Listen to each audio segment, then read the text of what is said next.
Hello and welcome everyone to another feedback show. I'm Stephen Bradley. And I'm Colin Bradley. We're back again. 2 weeks have passed, flown by, you might say. It does, doesn't it? By goodness me.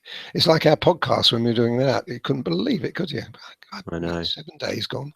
I know. So we'll give people some time to join us if they're just arriving into the broadcast. And I'll tell you what I'll do whilst we wait for people. I will give you time, Dad, if you'd like to talk a little bit about this new project. This is a great project, and we've had some good feedback already. And it's a lovely picture. Now, what I did with this, I wanted to do something a little different, as you can see. And I wanted to make it a bit more impressionistic. The bird isn't. The bird, you can't do too much with the bird. You've got to be as accurate as that as you can, but I could go mad with the background. And I wanted to do something that was really colourful. You know my policy, Steve, now. My idea is to put more colour with all those beautiful colours we've got. And I really enjoyed this. This was great fun. I think when people do it, they will find the foliage on that branch a bit tricky. But if they approach it the way I've done it, and I've done a lot of videoing on that, it should look okay. I think we're going to get a few come in, I expect, that we can talk about. But I really like this one. And the other thing I did, this last Kingfisher I did, was we never videoed it, but it showed most of the back and just a little bit of the front. But here I wanted to show the front because and I think I was very pleased with it anyway. People love it. Yes, people do love it. It's a lovely picture. The other thing I realized is you did a video on how to pick the colors for this subject a long time ago, before you did the subject. Really? I don't remember that. Yeah. So if people that buy the course, they get that as a bonus. Okay. Obviously members get that as a bonus as well. This is a new picture that we've added just yesterday. So if you're a member of the website, then you can learn to draw it. But I thought that might give some people some time to join us on the live feed.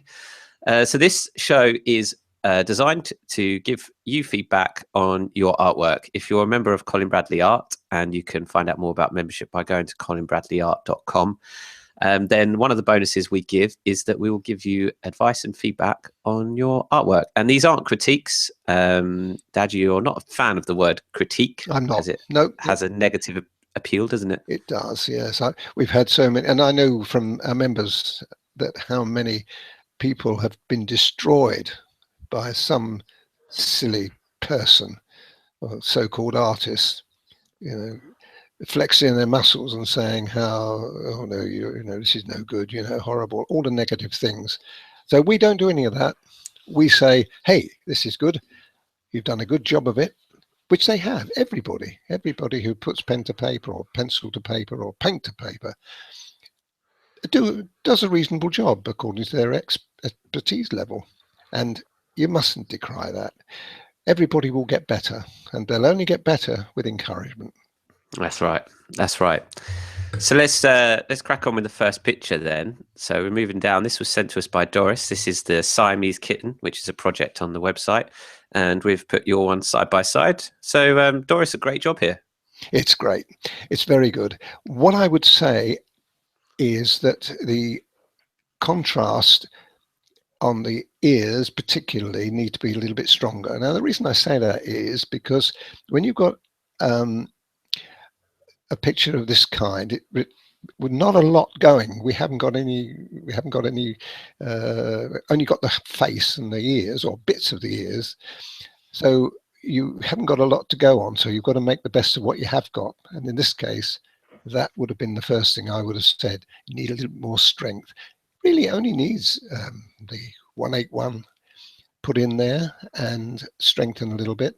It is fearful. I know it's fearful, but that could have made a bit of difference here. The other thing is, if you look at the nose, tip of the nose is great. Pretty good. Slightly straight, whereas if you look at the eyes, the angle of the eye, if you put a line across the eyes, that's it, right, like that. You see it's slight angle. Now, if you look at the nose, it's straighter, so that needs to be angled slightly more. I see, yeah. See what I mean? Just a little touch. But the bit that needs really some attention is above that, above the nose on the right hand side. You see it dips in, where if you look at mine, it goes out. So, I see, yeah. and that needs to be addressed. Now, how to do that is quite simple, actually. You just need to put a little bit of the grey. I would probably use the medium grey to start with to pad that out a bit, and then put a little bit of dark grey, and you should be able to correct that. Pastel pencils allow you to do that. So that's what you need to do, really. Those two things I would point out. Otherwise, great job. Lovely Nice expression. background. Yeah. Lovely expression. But that knows you've got to do something about that. But Yeah. if you didn't do anything else, it's the nose. Just move that angle slightly. Yeah, you can see that with your picture side by side. There is a slight angle there to Well, it. that whole nose area needs to be adjusted, not just the angle of that above it, just a bit. Yeah. And that would alter it. But you can do it with the pastel pencil. It's not a problem. Excellent. Excellent. Thanks, Doris, for sending in your picture. Move to the next one. This is a fantastic picture by Steve, not me. Unfortunately, I'd love to take credit for this piece of artwork, but it wasn't me. I included Steve's comment in here because he wrote some really nice words about us, saying that if anyone's thinking of becoming a member of Colin Bradley Art, then don't think about it, just do it. So if you're watching this, go to our website after the broadcast and just do it. And, yeah, absolutely. Yeah. And Steve's attempted this fantastic, done a fantastic job of this picture. Obviously not one of your pieces. So any advice you can give, Steve, on this? Do you know, not a lot really. That's very good. But the only thing I would say is if you look at the original picture on the right hand side and look at the dark areas, once again, similar to Doris's cat, you just need a little bit more strength. Imagine Steve's picture on the left with just a bit more oomph. You know, my famous phrase, oomph. Oomph is when you got a little bit of extra bite to it. That would make quite a difference. Yeah. And that would have also then made the lighter areas a bit lighter. It would have seemed lighter because of that strength. But otherwise, I mean, I shouldn't be criticizing. That's really, it's quite complex too. So you've done a really, really good job. Very complicated piece of The other thing I would have done there is I would have added just a little more color. You see all the gray on the instrument, and not the instruments, that bit, yeah. Well, right across there, in fact, you see how grey it is. Now, if you look at the original picture, there's quite a lot of colour there, and I would have put just a little bit of blue in there, just to make it just a little bit more colourful. That's all. Yeah, I see what you're saying. Yeah, just a little more blue. It's only just makes it just a bit more attractive, I think. Colour, as you know, we're spending a lot of time on colour at the moment, and a lot of the new projects that are coming out will be very colourful. So when you've got the colours, you should use them a bit more. But great job. Well done, sir. That is terrific. Excellent. Thanks, Steve. Thanks. Great one. Next one comes from Maggie. And Maggie specifically said, I'm starting to find that once the eyes are put into my portraits, the picture seems to take on a life of its own. Is this the eureka moment? We've talked about this so much in our podcast, haven't we? Absolutely. Absolutely right. And dead right. And the eyes do make the difference. It's made a difference here, isn't it? And not much I can say about this, really. It's really good. The only thing that you've got to watch on a picture like this, which is a hard picture to do because of the hair and the fur, should I say? No, it's hair, isn't it, on a dog? It is hair, yeah. Of course it is, yeah. Is the it tends to be kind of stiff, and it's hard to make it looser. I see. I can't think of a better word. I know what you're saying, yeah. And even my picture on the right there is a bit that way, but it's got a little bit more flow to it. You see what I mean? So if you feel that, I think this will come. I don't think I will worry too much about this, Maggie. This will come as you do more and more picture. Your hand loosens up, basically. That's what happens. Your hand is a bit floppier. and Yeah. that allows you just a little bit more maneuverability. Instead of Yeah. being stiff, you become looser. But it comes with time. I wouldn't worry about it. It's going to happen. It You've will got to have happen. The confidence more as you do. well, isn't it? Yes, I think you're right there, Steve. Yeah, confidence. It's confidence in being able to do it. But the way to get better at this is to do more of them. Don't be Mm, frightened of even some of my advanced pictures. Do them, even if you don't pull them off. The fact that you're watching me do it and you're following my lead will give you the confidence to do it. But great. it's a great picture. Well done. Yeah, really great. We've seen so many of this Yorkshire Terrier. And you know what, Terriers. Steve? Interesting, and this will interest Maggie too. I hadn't done this picture. I'd done it many years ago, and people kept asking me, "Oh, why are you going to do that?" I said, "No, no." I said, "No, it's too hard. That's too hard. They can't. Members can't do that. My students can't do that." There you go. Proved me wrong, hasn't it? Yep, been proven wrong by a few people as well. Quite a few people. In a good way. In a good way. So this one isn't feedback, but we thought we'd try and include some advice here. Jocelyn sent this picture that she's going to do for her husband, who's into sailing, Hmm. and she's picked out some colours, done lots of research into the colours that she needs to use for this picture. And I thought we could try and help her out on some of these key areas. I mean, we can't go across everything she's mentioned because it would just take far too long, but we could certainly give her some pointers into. I mean, you've got a lovely like shadow here down here with the violets. Can I? One observation I had when I saw this, Steve, was I'm not quite sure of the blue colours we've got there. We've got 140, 143 there, and 151. Now, experiment with this, Jocelyn. On a spare paper, try using 157, and perhaps you can link 157 with 143 in the water, particularly, would work, and 151 could be used as well. 157 has got, if you look at the dark indigo of 157, look at the color there. You see how it's grayer. It hasn't got quite the vivid brightness that the 143 has, for instance. Try that and use that in place of the 143. Use that. You can use one. You can use the 140. But use one. Just try it and see how it works on the water. Now the sky, you could stay and stick with what you've got. Actually, 140, 143 could work. But with the water, add or use instead of one of those colors, and I think it'll be 143. Just try it out. Just a little tip. Oh, good. I mean, a lot of these colours, like there, that would be 157, wouldn't it? As well, a bit of 157 Again, in there. as long as when you did that, you also put one of the other colours in, because 157's good, but on its own, It's not blue enough. That's right. You got it. It just needs you need to temper down the blue a bit. That's what you need to do, but still retain one of those colours. You can either retain 140 or 143, depending.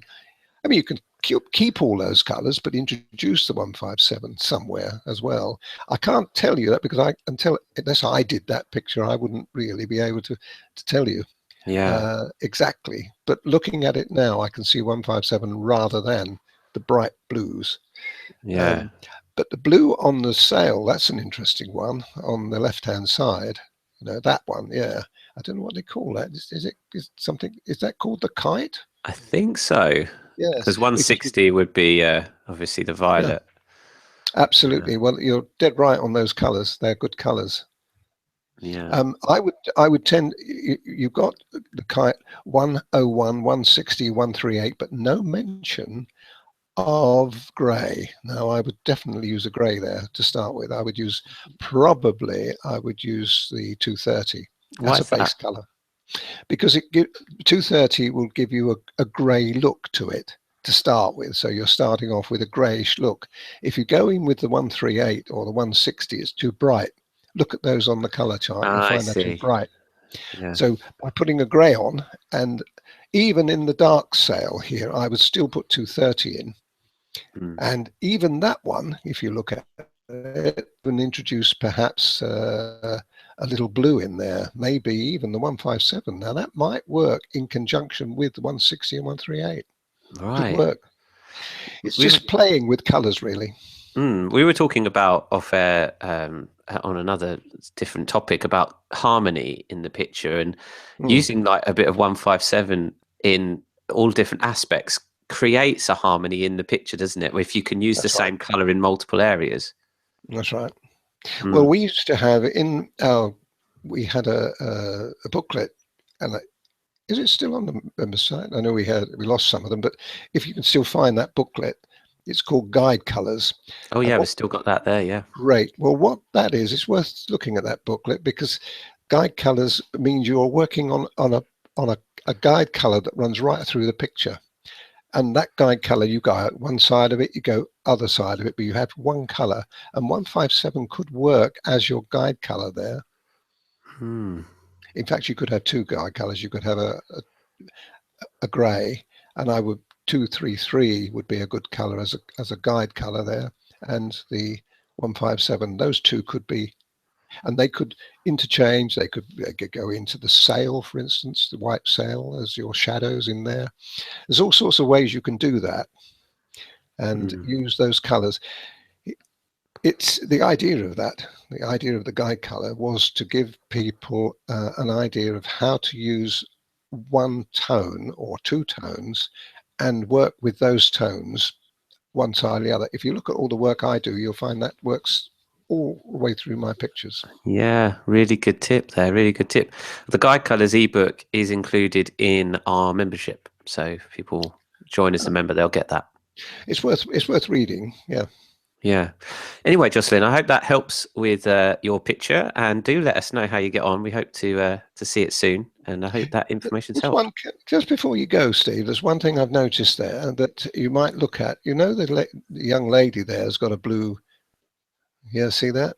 Now that could be awkward because that could clash with the colours of the blue. It does in that picture a little.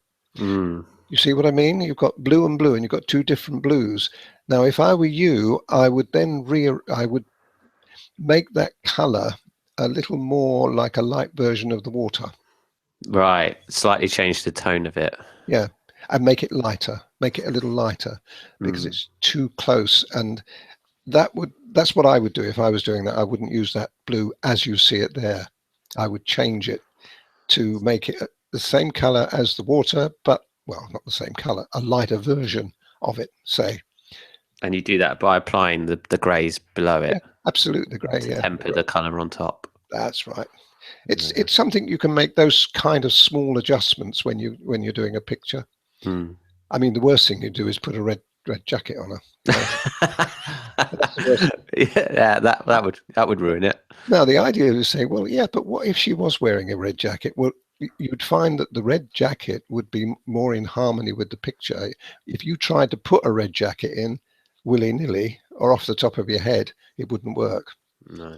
If she'd had one there, it would have been a tone of red that would have worked with the picture, with the photographic color, because all photographs have got biases, as you know. I've talked about this on the podcast, Mm. and you've got to work with that bias. So here we've got the blue-grey bias. So you can't, Yeah. if you've got red in it, you've got to make that,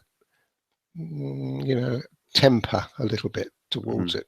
In Mm. fact, you put a grey underneath it. Mm. Anyway, go on, Steve. Good point. Really good point. No, that's a really good point. Worth stopping for. Next one, we got two pictures from Julia. This is the first one. This is the rooster. Another tricky one that people are doing such great jobs of. Mm. And Julia mentioned in her email that she loved the sort of dark bluish feathers here and the going into the purple. She loved that. So that is a really key part to this picture. You can see that, can't you? You can see how much she's enjoyed that picture. It's great. Yeah. Not a lot to say. I would say that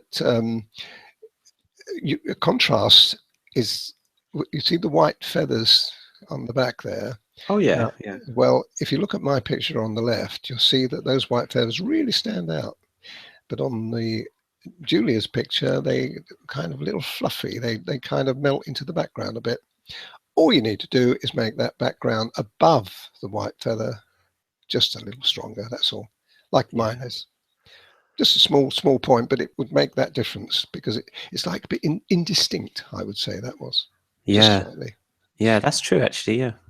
The other point is, only a small point again, the foot. The one that's raised up.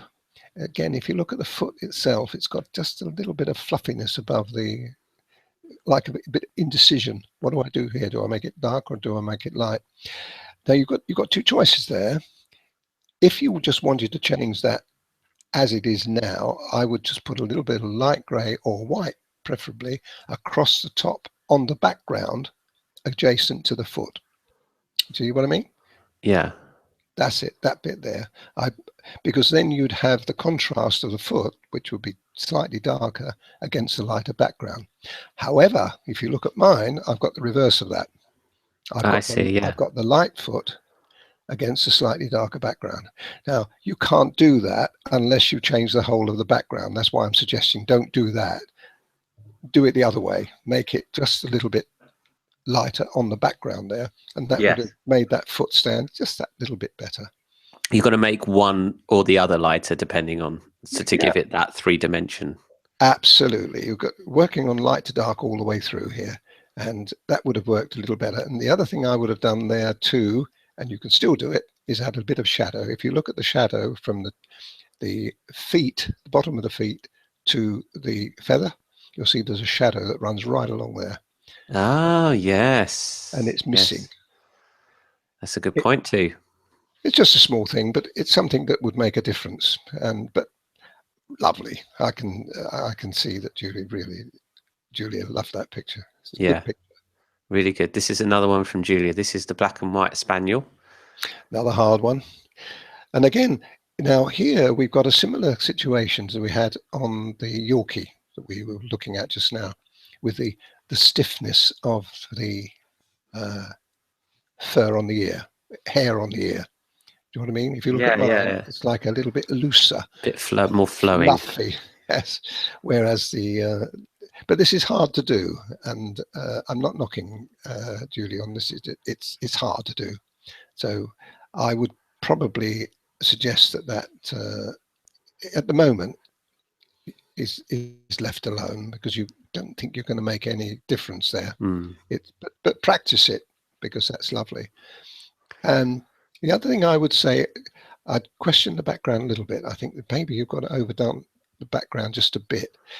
Problem we have with backgrounds is that they can't take away, or they shouldn't take away from the animal or the subject.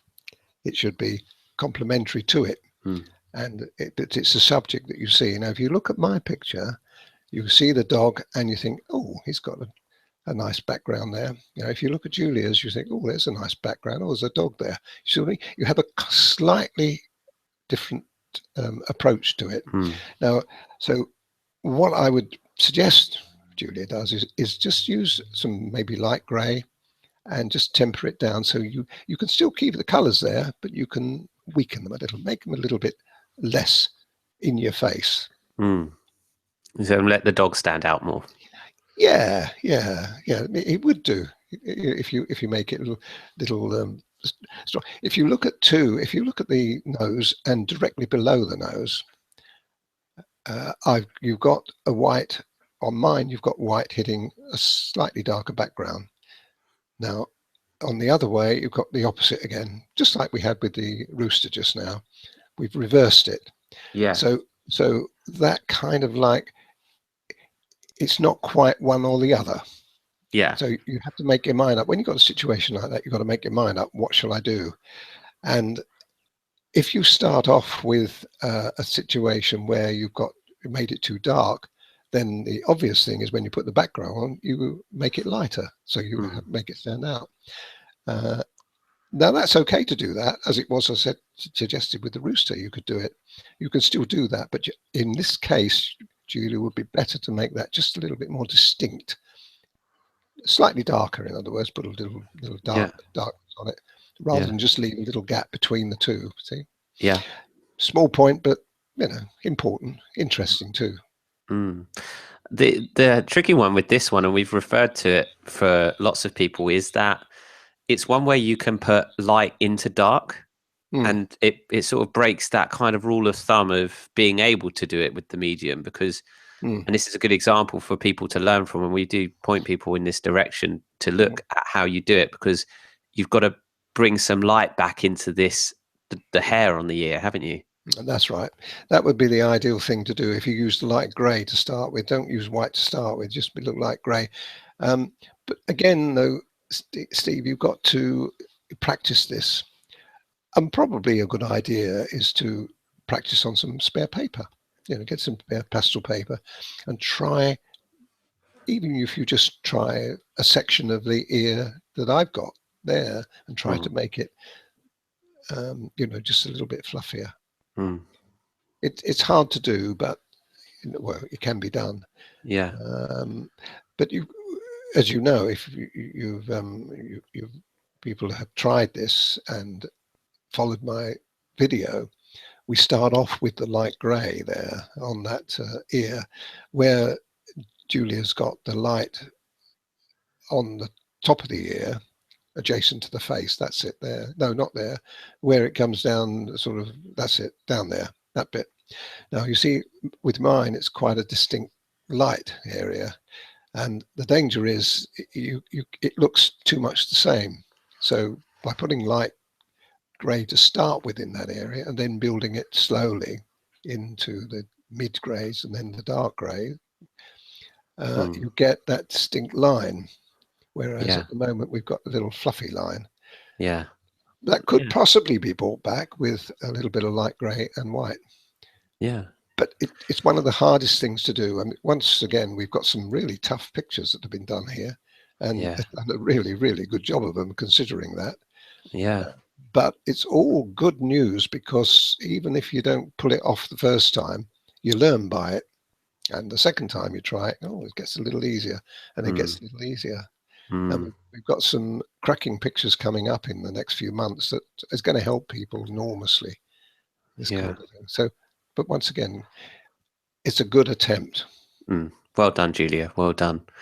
Oh, yeah, we've got another one here. A couple more pictures. We've got this lovely laying dog from Ian sent in to us with your picture on the left this time. Yes. Yeah, you're switching them about a bit. People are going to get confused here, Stevie. They are, yeah. People will think that your one's on the right, won't they? And but you could tell by the signature anyway, can't you? So yeah. Oh, of course, yeah.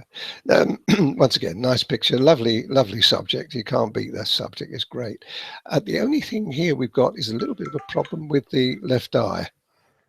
See that left eye? It's not quite sort of believable. It needs to cut in where you've got the edge of the eye where it meets the face. That needs to be cut back just a touch. If you look at mine, you'll see it on the left-hand side, where Ian's made his just a little bit too open there. Yeah. So it just needs a bit more, just a little bit more there. And the other thing is there, if you go directly where you've got the arrow now there, there's like a bit of a line there. You see that line there that runs down? Well, that really is a little bit of, on mine, you'll see it's just got a little ochre there as opposed to grey. And that was enough to give me the effect. But what you've got on that, on Ian's, is made it's like a grey line. You can get rid of that. Just use a little bit of white just to ease it off with a little bit of ochre in it. Yeah. And put a little strength on the other side of it. Small adjustments like that make such a difference. But nice anyway. I mean, it's very good. The only thing I would have also done is to make the bottom area underneath the animal more even. I wouldn't have made that light there. I would have made it more like the area where he's got his signature. So carry that through, Carry it through, yeah. I know I've got light, but it's not quite as severe as that. I see what you just a mean. small thing, but the background, back of the animal's great. Yeah, lovely job. Okay, thanks, Ian. This is another one from you, Ian. This is the lovely red squirrel in the snow. Yes, again, this is another hard picture. What can I say about this? It's basically not much wrong with it. It looks good to me. It's nice that people put their own impression on a picture. You know, I always say this. The one on the left is my picture. It's nice for people when they try it themselves to put their own stamp on it. And he's done that, but he's made a good job of it. Yeah, really good. And I'm not sure whether that was he did that as a Christmas card, but it would certainly make a good Christmas card to send off to people. Mm. The foliage in the background is pretty hard, and I don't think I've seen one yet that's actually got it quite on target, because it's Impressionism again. And when you're looking at Impressionism, it's a whole new ball game. When you've got an actual tree or a bush or something, you can get your teeth into that. But when you're looking at something like I've got there, which is a complete nondescript, it's quite hard to do. You know, How do you teach people to do that? You can't really, can you? You just show them. You can show them, and it's worth watching that a few times.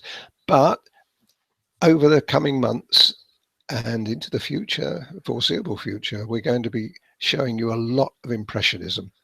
It's something that really needs to creep in at a certain point in time. It's not usually when you're starting out, because it's hard to understand why this works. But as you go on and move on, you want to move into the Impressionistic side, even if it's just a dabble in it, because it creates it creates a feeling. If you look at that background of mine, you'll see it's a feeling there. You can't really put your finger on it, why it works, but it does. Yeah. So when you try to reproduce that, it's quite hard. Mm. But you'll get more and more advice from me and help from me to do it in the future. Mm. Well, 2 really great pictures there for me. You should be really chuffed. Well, he should be too. I think all the people have shown pictures here today, and we've got hundreds and hundreds more members doing their own thing. Wonderful work is being done, and every picture you do is going to be a little bit better than the last one. Yeah, good point. Pastel pencil anyway, because it's a great learning medium. Mm. Okay, yeah, that's the last one for this time. So if you're a member of Colin Bradley Art and you want to send us your artwork, then go to the website, grab the email address and the contact info off of there, and send us your picture. If it's your own work, then send us the reference photo as well that you were using, like Steve did, and we can show them both up on screen. And we'll be back in another 2 weeks with another feedback show. So keep them coming. And I hope you've enjoyed this live broadcast. Leave your comments down below. Let us know what you thought, and hit the thumbs up button if you can, if you enjoyed the show. And I think we'll leave it there. Yep. So thanks everyone for tuning in. I'm Stephen Bradley. And I'm Colin Bradley. Bye for now.